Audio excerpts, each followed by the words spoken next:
Hey everybody, welcome to another episode of Off Script with Pastor Jared. It's been a few weeks since I've said that. Quite a few. And I feel like it's time to get back in the saddle. Been a couple busy weeks at Kirby, would you say? It's been extremely busy. This is Isaac Russell, by the way, on the other end of the line. 2 cups and a string. Thanks for being here, Isaac. What's been going on? I feel like this has been, the last few weeks have been maybe the busiest weeks since I've been here. I don't know. It for sure has been. We just had trunk or treat last night, and that's always like a huge take a lot out of you event. We just counted it up. 1,100 came through last night, and 4 professions of faith. A good night. A very good one. A really good night. And it was really cold, but people came out. So yeah, they don't care. They got their costumes on. Yeah, bundle up in dinosaur apparel and come. And it's just been a lot. We had our GIC a couple weeks ago, Global Impact Conference. I just finished an Afghan church marriage and family conference. So kind of the steam is still coming off my head, but it should be normal this month, right? We think so. And we say that, and somehow the calendar fills up. Today's episode comes from a listener, and it was submitted. And you can always submit your episode requests for a topic for me to talk about. You can go to. It's been a while since I've said it, Isaac. It's kirbywoods.org/offscript. Got it. There it is. And there's a form there. You can send in anything. And weeks like this, when I don't have anything that I really want to talk about more than anything else, I just go to the list and I pick one. And this particular week, the question is this: what steps do you use to prepare and deliver weekly messages? And then a separate question: besides the Bible, what sources of insight, clarification, and inspiration do you count on? Isaac, how about you start? When you preach your weekly sermons, how do you go about it? Well, I'm not the person to answer this question because I've never prepared a sermon before.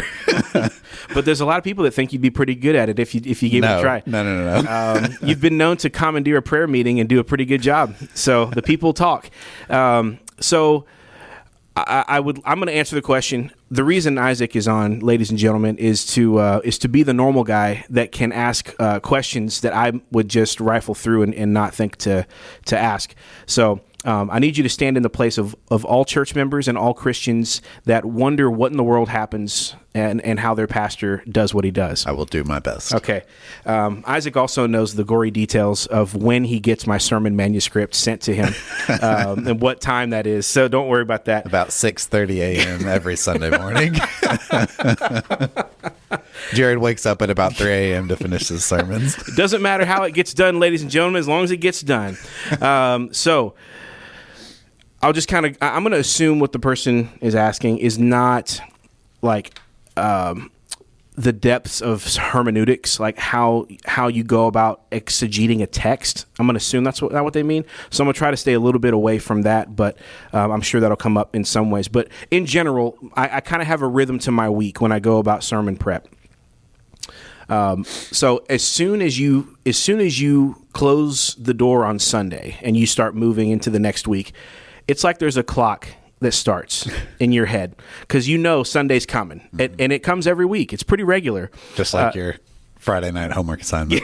Yeah, it's just like that. Like if you any of you in the world that have a weekly standing obligation to meet, I mean, you just know it's coming, and it's like a teacher. It's like if you're a teacher in a school, when Sunday night is finishing, you're like, Monday morning's coming. It starts. So that clock starts in your head. And so I take Monday off. I'm a day off Monday guy. So I try to rest. I try to spend time with family. I try to knock out some chores that have been piling up on me. Tuesday, come into the office. We start our week really, half of our staff is already there on Monday, and the other half comes in when I come in on Tuesday, and we do staff meeting together on Tuesday and kind of set up our week and talk about the next couple of weeks out, make sure our plans are in line. And then that afternoon, I really don't get into sermon prep that afternoon because I'm catching up on any tasks that have kind of built up over the last 2 or 3 days, email, administrative tasks. If the staff need anything, any questions, how do I help the staff get their week in order, that kind of thing.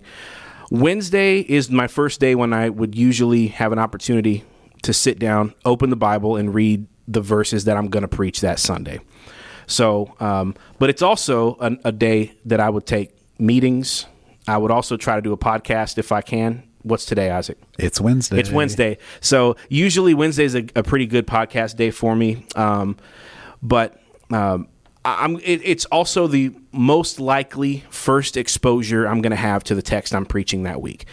And so what that's going to be is really, really light and really, I'm going to read through it a few times slowly, looking just for those big jump out, like what's this about this week? What's coming down the train tracks? Okay. Is this going to be a hard text? Is this going to be a familiar text? Is this going to be, something that's like, whoa, that's controversial. You're just trying to catch that stuff on Wednesday, read it, pray it, kind of soak, think, and you're a little detached from it at that point, trying to get all the details. You're not worried too much about what's going on in ancient Turkey at that time. It's just more so I'm thinking about what's the force of this text, the basic meaning. The big takeaway. And that's kind of where you want to just come away from Wednesday saying, I could tell you what this text is about, and I may know what I'm going to do with it. And I think that actually makes a lot of sense for us because we actually pray over your previous sermon on Wednesdays. So it's kind of like we're not done with last week's sermon until after the Wednesday night prayer meeting is over. And then it's kind of officially time to move on and start thinking about what's next. Yeah, it's hard for me to get too far ahead before Wednesday because I'm almost still in reflection mode from the previous week. And it's hard to really go super far. And so, because honestly, like there's also a lot of weeks when there's a lot of tasks and meetings and other things that come on Wednesdays and I just don't get to. So I can't have Wednesday as I depend on this day.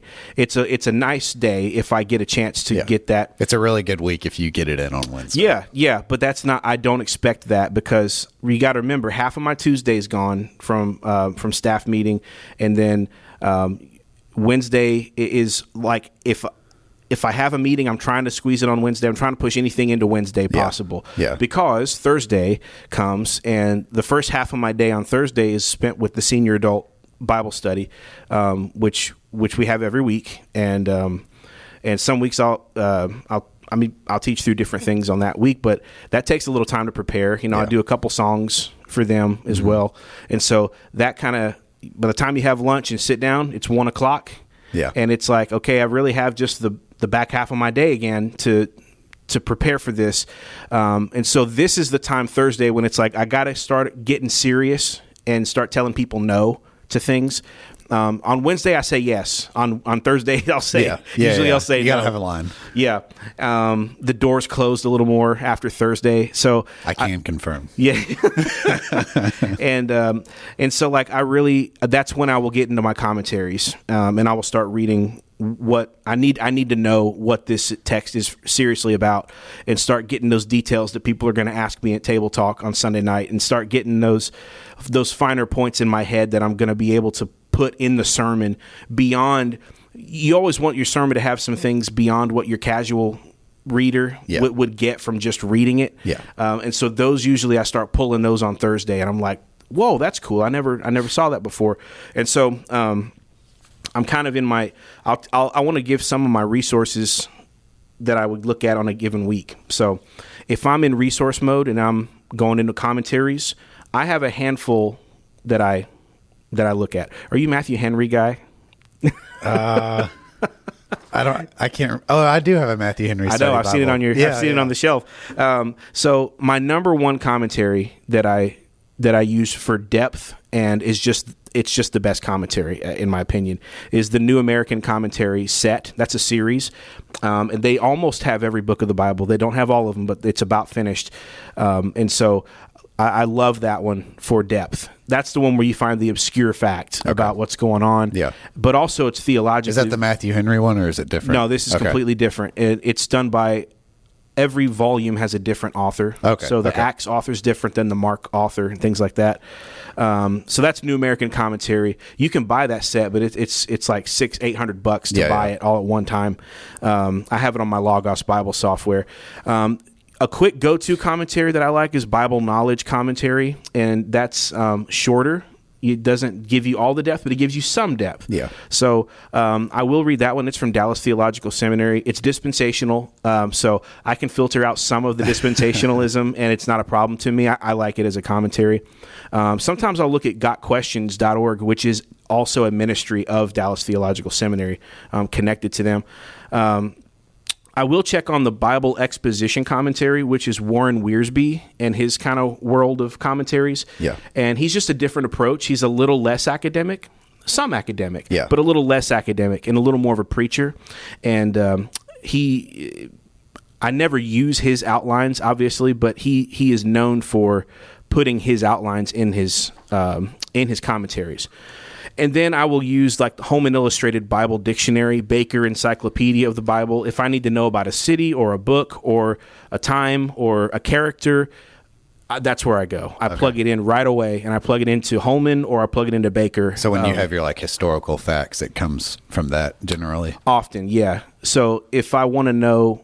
So if you want to know like about the book that you're studying, like the book of Acts, you can put Acts into a Holman Illustrated and it'll tell you about it. Or in your commentary, they have a long introduction to every book that they cover. But say you have a character like Apollos, you know, we did a couple weeks ago. Mm-hmm. You might put Apollos into that Bible dictionary, and somebody wrote an article. Or maybe you have to know about, it mentions... Corinth, or it mentions Macedonia or Philippi. You can put a city in there, or a king. You're doing a study in the Old Testament, and you're like, what is it? Who's Hezekiah? And you plug that in there, and it'll tell you. So it's an easy way to get the background. Real easy. If I have a name or a place, it's a dictionary. Yeah, you can find it and get a pretty good background. Weekly, I use the Logos Bible Word Study Tool for Greek. So if I want to see a specific word, if I'm reading the text and I'm like, man, I think that word is going to be a key to this sermon, I will hover over it and I will see what the Greek word is behind it. And then I will click that and find out every time in the Bible that Greek word is used. I will look them up, and then I will look in a Greek dictionary to tell me what that word meant in Greek. And I use that every single week. That's built into the Logos Bible software. Yeah. And you can find that for Hebrew or Greek. You need to know a little Hebrew and Greek to deal with it, but you don't need to be fluent or even a scholar. It kind of helps you go through it. Yeah. And then just a little thing that I will do that a lot of people do is to compare translations to one another. Mm-hmm. So like this is 101 stuff, but I preach in the ESV. I'm going to see what the New American Standard says. I'm going to see what the NIV says, what the NLT says, and what the KJV says. That's my weekly. I check and I read it in each translation just to see, because they all do something different. NAS, I trust the most for literalism. NIV is more thought translation. NLT as well, but from a different perspective. Yeah. And then King James is going to be what's held in the hands of half of your members if you have an older congregation. Yeah, so it's good to know. So you want to know what they're actually reading and what they're going to see, especially if there's a weird... every once in a while there's a funny word or a weird word, and you just call it out and be like, hey, the KJV says he stinketh, It's just like everyone has a good laugh and you move on. So that was a lot of things you listed. Do you hit all of those different commentaries each week, or do you every week? No. Okay, so it's not depending on, hey, this is interesting. This is my routine. So you just make yourself read all of those things, all of the details in the commentaries. Yep. Okay. And I would say half of the time I would do one more thing where I will listen to a sermon of one of my 3 or 4 trusted people that I like. Yeah. Not always, but sometimes, and often, like, it's in the car, it's in the shower, it's on the move. Yeah. I don't sit in my office and listen often to podcasts and sermons, but when I'm moving from one thing to another, I will listen to either John MacArthur, R.C. Sproul, Adrian Rogers, and I will, if I can find that they have preached that text, I will listen to it. And a lot of people will bring up, like, are you worried? I've talked to guys, even Aaron and we talked about this on the podcast once, where there's like a concern of listening to other preachers' podcasts that you might subconsciously steal from them or just plagiarize them. I am so little worried about that for myself because I am not like those people at all. Like my style is so drastically different from them. I don't think anyone thinks that, I'm a plagiarist just because I have such a very specific method that I use. I don't sound like Adrian Rogers. I mean, I don't sound like R.C. Sproul, and I don't sound like John MacArthur. But they're all different. And the reason I listen to them are not just because I trust them. MacArthur is like a commentary. He preaches like a commentary. So I'm really not listening to him for it's for his more preaching. Info and I'm like, I'm going to find a new fact by listening to his sermon because he treats it that way. R.C. Sproul is so different. And usually I just listen to him because his sermons are short. They're punchy. And it's really... like 25-minute sermons as opposed to John MacArthur's that are 50. And they're not the same. They're so different. Adrian Rogers is more delivery and stories. And I don't do that. People that listen to my sermons know I'm not an illustration guy primarily. And, but when I hear Adrian Rogers, it's almost like you catch the heart behind it. You catch the heart for the text more so than you can't steal the story. But you kind of understand what he's trying to communicate, why he's doing it. And so you'll catch some of that as well. And I would say, I know plagiarism's like a concern, but I mean, just like how when you preach a message, I might take something away from it and tell my friends, there's nothing wrong with that, especially as long as you're open with, hey, I heard, John MacArthur say this, or I heard R.C. Sproul put it this way. I definitely don't think it's a bad thing to be learning things from those guys and then applying it in your own sermon. And there's a difference between stealing someone's intellectual property versus just using the truth that's available to the world. They wouldn't be teaching it if they didn't want you to take it away. And use it. Exactly. And some things are not, you can't copyright a true statement. You can copyright a very specific way that it's said. Or the specific points or whatever. Right. The outline, the structure, the illustration itself. Some things you need to tell if you stole. But, finding out, that there was a specific statue in a town in a particular year that Paul walked by, that's not plagiarism. That just happened. So you don't need to credit someone for saying what's in an encyclopedia. So that's all of that I'm trying to do usually on Thursday afternoon, if I can. And does that stuff ever bleed over into Friday? Oh yeah, on busy weeks it does for sure. So if I can finish that, and I should also say, as I'm doing this, I have a note open on my phone or on my laptop, and anytime something's like, this is just a point that needs to find a way out in the sermon, I will write it down in my notepad. And so usually I'm not outlining. I'm just like, oh, that's a good thought. Oh, got it. Oh man, that's good. I need that. I need to use that. So I'll kind of compile this massive sheet of things. And then when I'm actually writing my sermon, when I use that, I'll delete it from the note. So I can see it going away. That way you know everything you hit. And I know I said, and sometimes there's things that I don't say. And then I'll just either use it at table talk or I don't use it at all. Sometimes it just didn't ever need to be said. But you have a record for that stuff in case you need to pull from it later. And usually it's by table talk that night that I want to use it again. So that cutting room stuff has an outlet. Once you get into Friday, I really need my outline. Because you're printing. You're printing the bulletins on 2:00. Usually somewhere around 2, 3.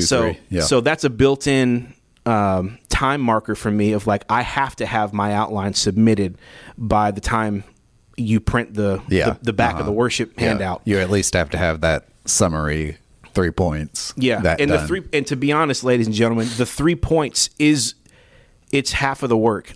The structure that you're taking in is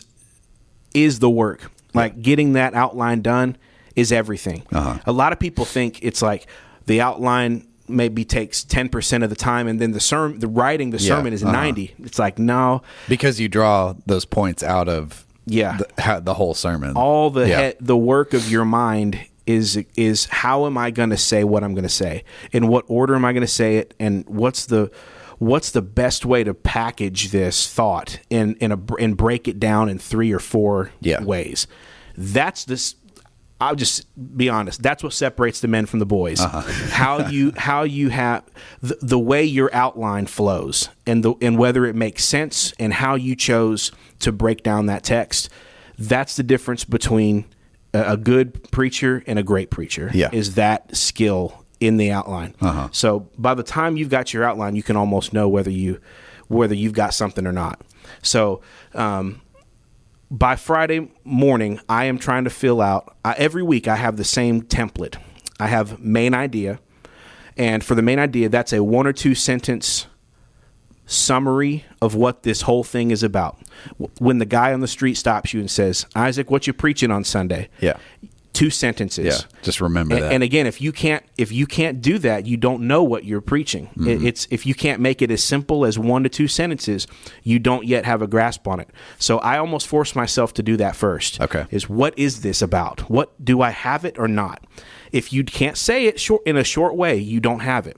That's kind of like on Facebook. We posted that clip of my sermon a few weeks ago about you need to be able to share the gospel in 30 seconds. And a lot. We had some hate, right? They all hated on us. We had some YouTube hate comments that was like, the gospel is so much more than 30 seconds. It's a lifetime. It's years of study. It's the heart. I'm like, okay, of course, like it's deep and there's wonderful, it's a treasure and it's a diamond and you can turn it and find 1,000 ways. I get all of that.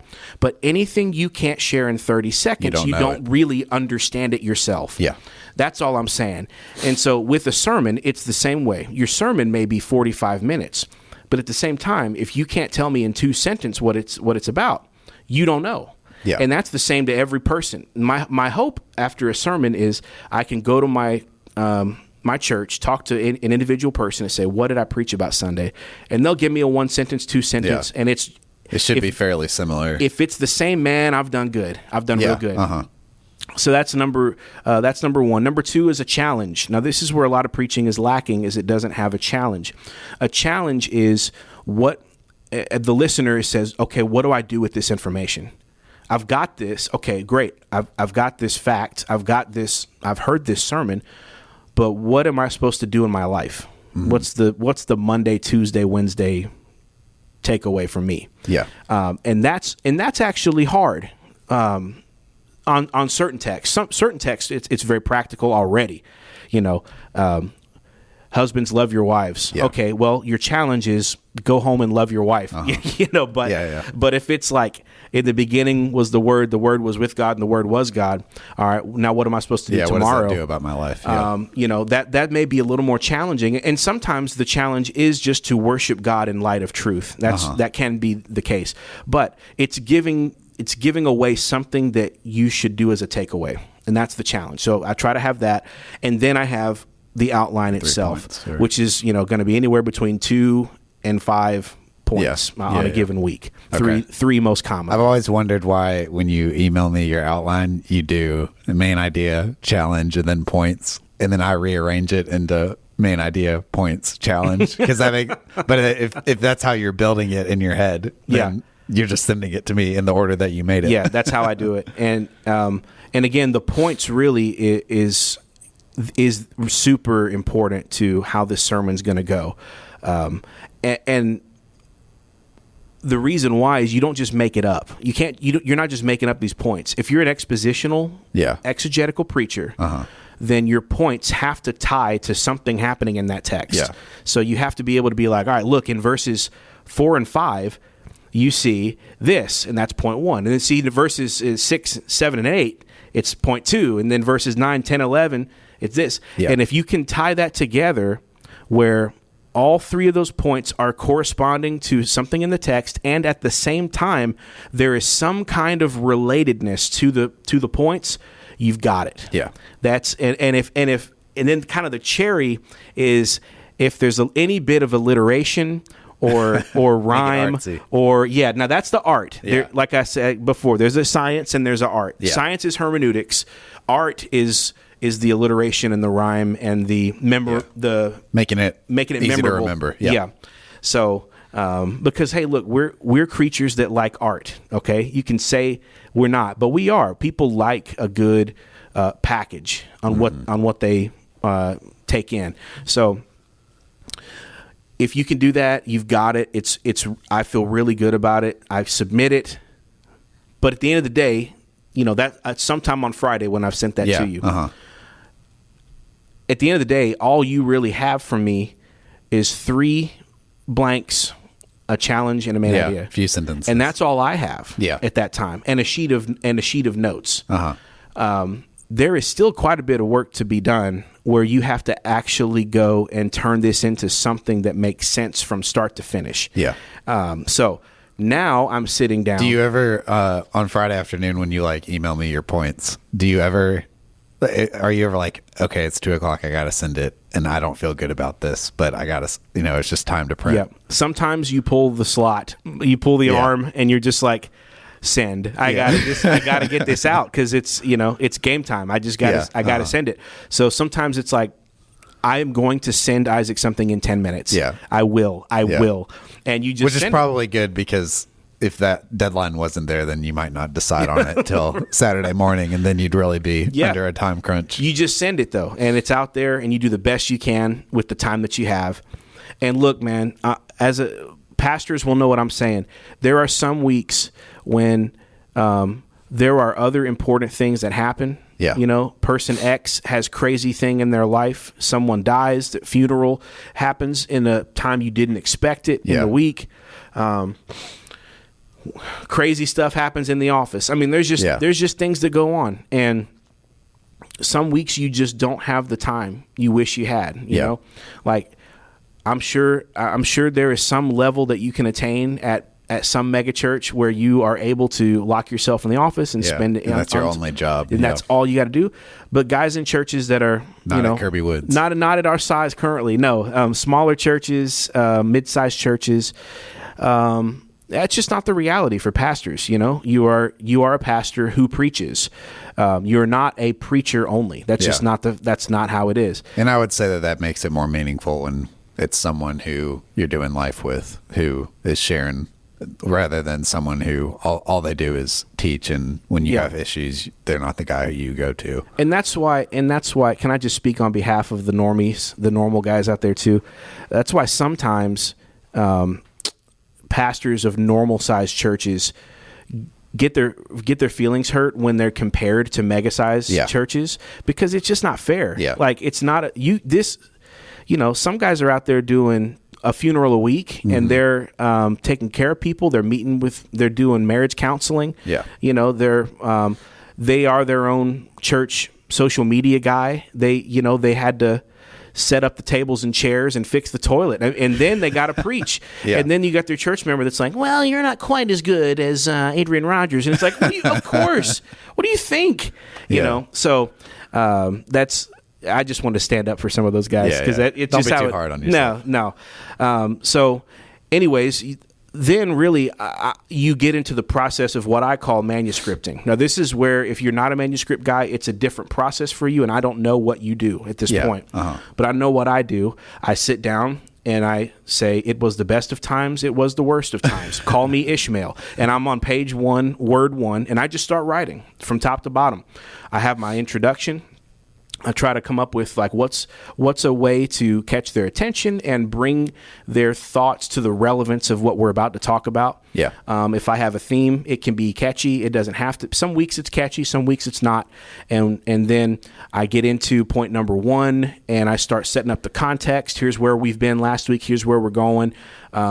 And then I'm setting up the text we're about to read. We read the text, we come out, and now I'm in point 1. And for pretty much every point, I'm thinking through 4 things: explanation, illustration, corroboration, application. Sounds real fancy. Oh, yeah. It's not. Explanation means, what did I just read? Illustration means, is there some way that I can help you understand this with a story or an example? Corroboration means, is there some other story in the Bible that's going to support what I just told you? Yeah. And application means, all right, what does this have to do with today So in you my do that life? for each point? Not scientifically, Okay. not Like you don't have to. No, I do not have to, but I do have those 4 things in my head. But I'm very much a flow guy. I feel like I know what flows from what I just said to what I'm going to say. Yeah. I can put myself in the moment and say, this is not going to flow well. This is going to go awkward, or this is clunky, or this is going to feel forced. So I'm a pretty good judge of how that's going to go. And I can stop and say, no, we're not going to do that.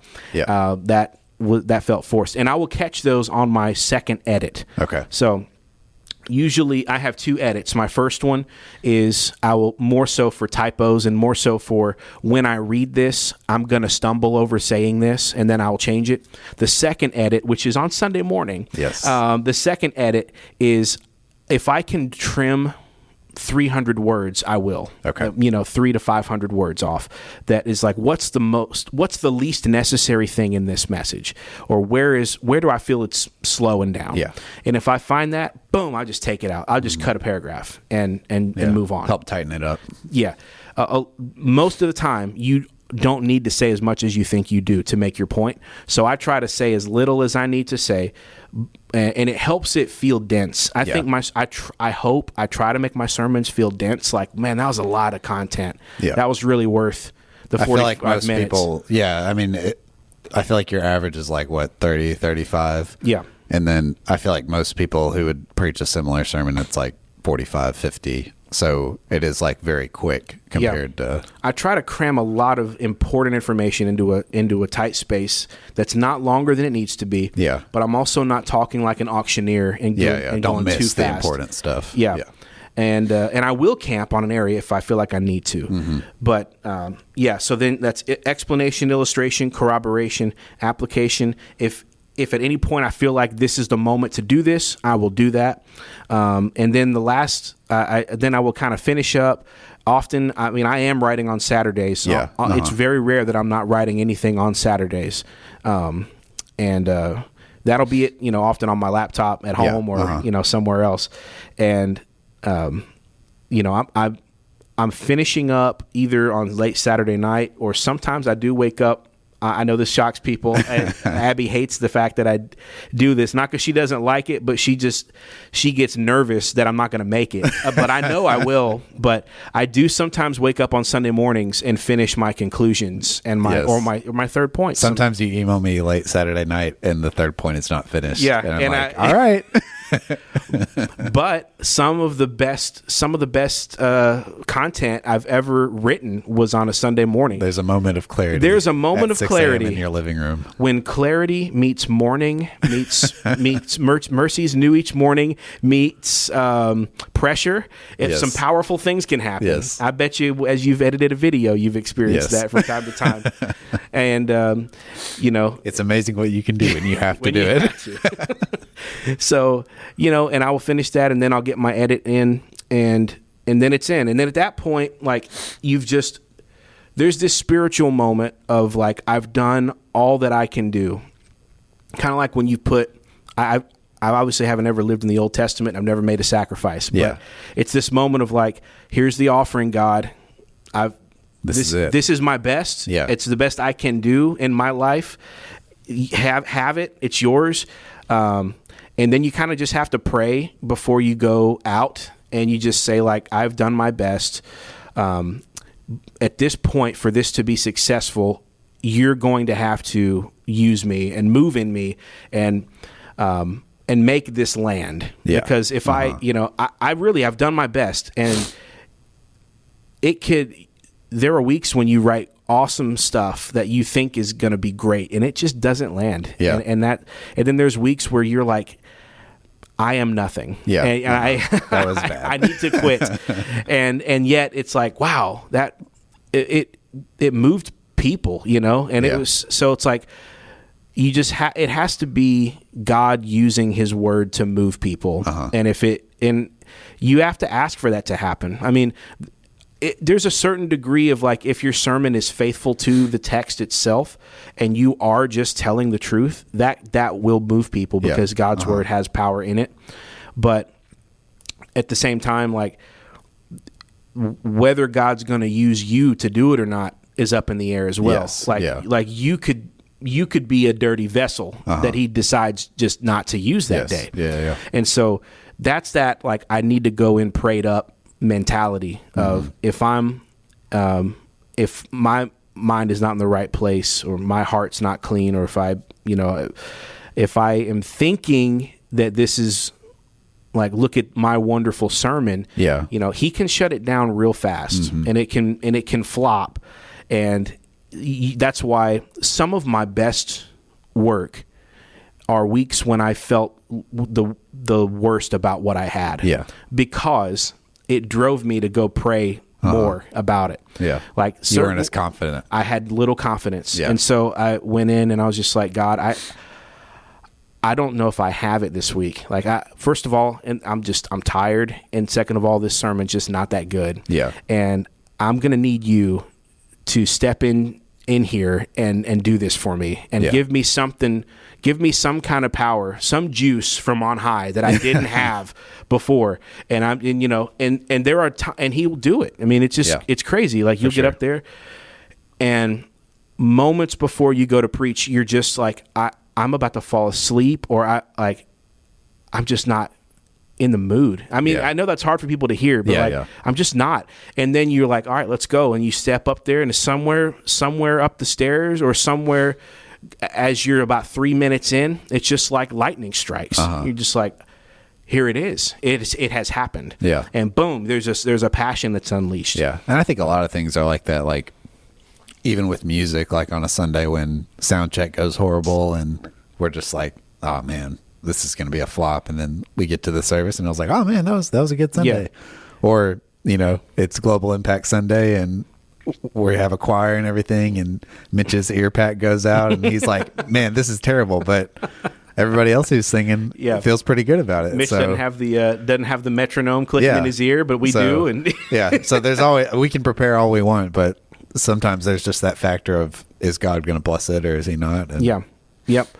And so somehow every week it comes together, and it's a testimony to God's faithfulness that it just comes together, and he uses imperfect, flawed people to get his work done. And so you do your best, and then you come back to Table Talk that night, and you get a chance to really learn what your church took from it and hear from them.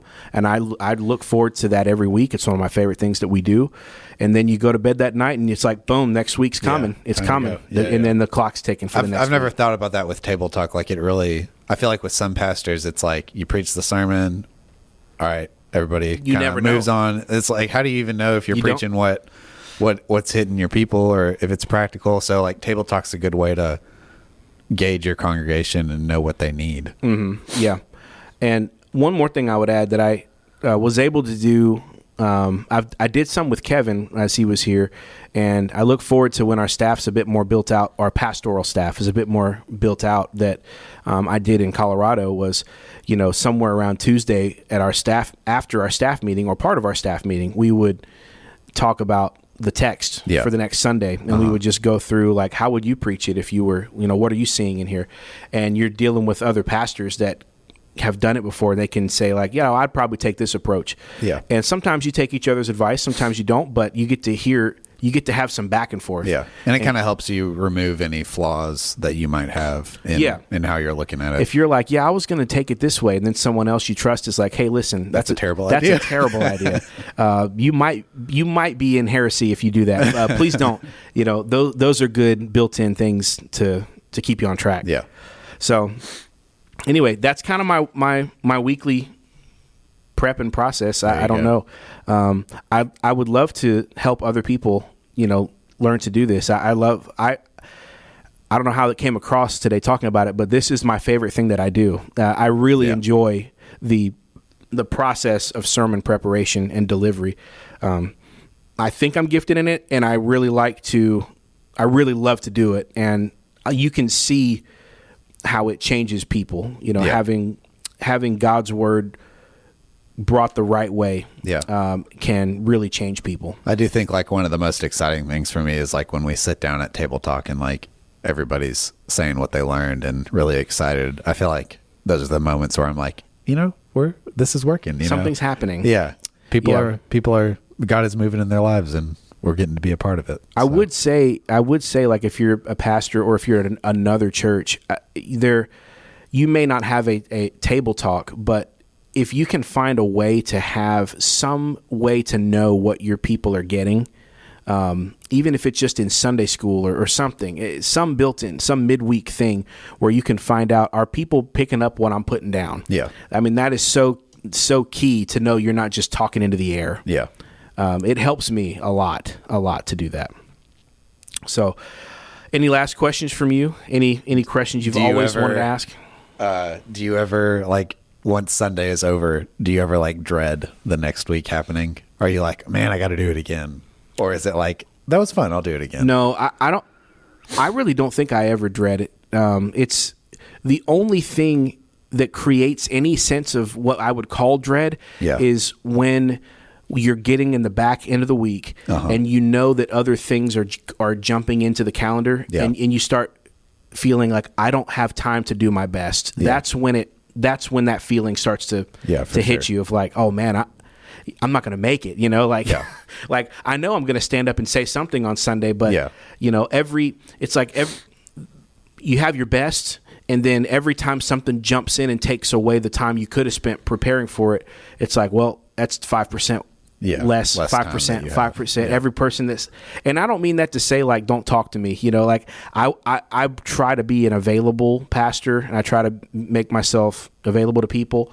But this is true for any pastor. Like once you get to Thursday, Friday, it's like that clock that was ticking. It feels like you have a paper due. It picks up so fast on by Thursday and Friday that you're like, oh man, that it's a heaviness, but it's not a dread because it is my favorite thing to do.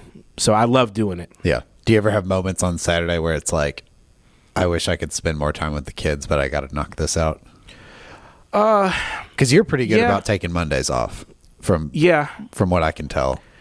Yeah, there are days when you're like, but again, I never blame that on the work itself. I might look back and be like, did I use my Wednesday the best I could? Yeah. What did I do on Wednesday that was a little bit of a waste that I'm paying for now? Yeah. So that makes sense. I usually think of it in that way. Yeah. Nice. Any other deep questions for the I don't think so. people have always wanted to learn? Okay. Well, if you have any more questions, ladies and gentlemen, send it to kirbywoods.org/offscript, and I will do my best to get that out together for you.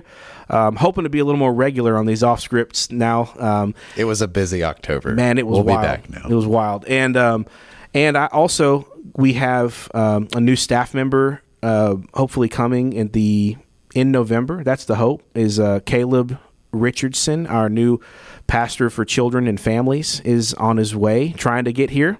And so I'm in the process of searching for a youth plus something else pastor, and it would be a similar, a pastoral role. Both of those will be. So I will have two other guys on the pastoral staff with me, and hopefully they'll be the kind of guys that take turns. Yeah, I'm putting in their job description. Must jump on the Off Script podcast on occasion. So yeah. All right, well, that's it. I hope y'all have a wonderful, wonderful week, and we'll see you this Sunday. Come see us, 6325 Poplar, 10:30 Central Time in Memphis, Tennessee. If you're not with us, you're against us. No, just kidding. If you're not with us, join another church that believes the truth and preaches the gospel, and we will see you again next time on Off Script. God bless. Bye.